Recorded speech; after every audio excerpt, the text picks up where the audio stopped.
এবার আপনাদের সামনে রাখবো পশ্চিম সীমান্তে গুজরাটের ভুজের পরিস্থিতি এখনো থমথমে। গতকাল সংঘর্ষ বিরতির পর পুরোপুরি কাটেনি টেনশন। শহরের অধিকাংশ এলাকা ছুটির দিনেও শুনশান, শহরে কড়া পাহারা।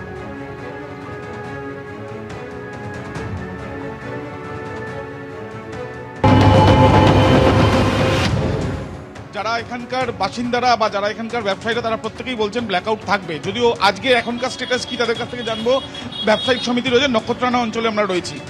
आज का ब्लैकआउट रहेगा? ब्लैकआउट रहेगा? हाँ जी, आज कल भी ब्लैकआउट था और आज भी ब्लैकआउट रहेगा और डे बिफोर परसों भी ब्लैकआउट था। स्वयंभू यहाँ ब्लैकआउट रहता है। ये जो कल 5 बजे से सीज फायर के लिए जो बोला गया था उसके बाद भी ब्लैकआउट, इसके कारण क्या है?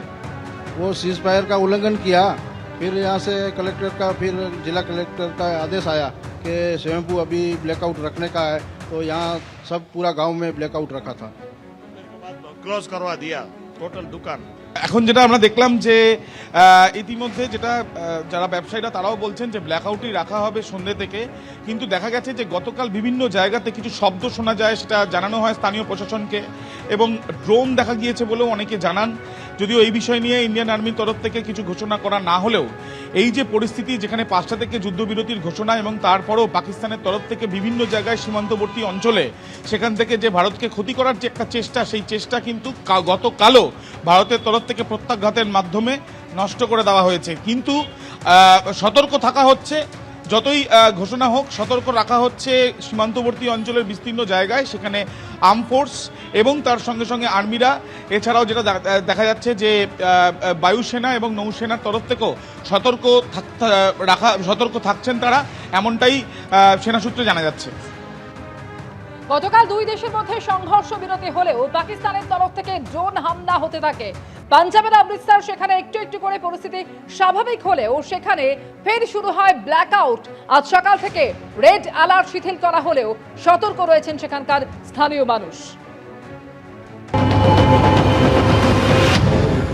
পাঞ্জাবের অমৃতসরে বেশ কয়েকদিন ধরে দেখতে পাওয়া যাচ্ছিল যে তার আকাশে ড্রোনের মাধ্যমে পাকিস্তানের তরফ থেকে হামলা করার চেষ্টা করা হচ্ছিল।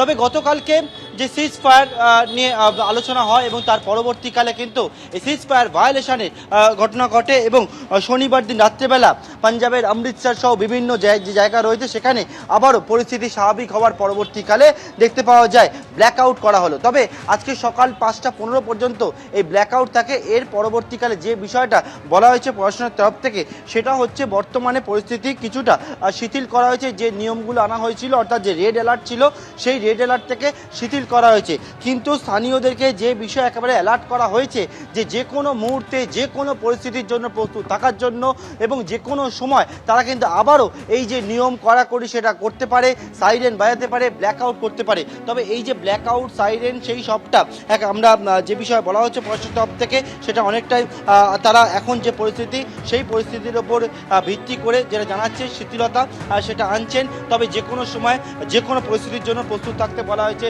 বাসিন্দাদেরকে। আজকে দেখতে পাওয়া যাচ্ছে সকালে অনেকেই রাস্তার মধ্যে বেরিয়েছে, দোকানপাট খোলা রয়েছে, কিন্তু প্রত্যেককেই একেবারে ইনফরমেশন দেওয়া হয়েছে যে যা কিছু পরিস্থিতির জন্য প্রস্তুত থাকার জন্য।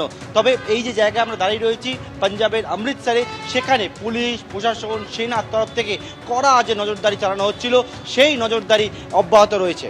ক্যামেরা শ্যামল জানার সঙ্গে পার্থপ্রতিম ঘোষ, এবিপি আনন্দ, পাঞ্জাব।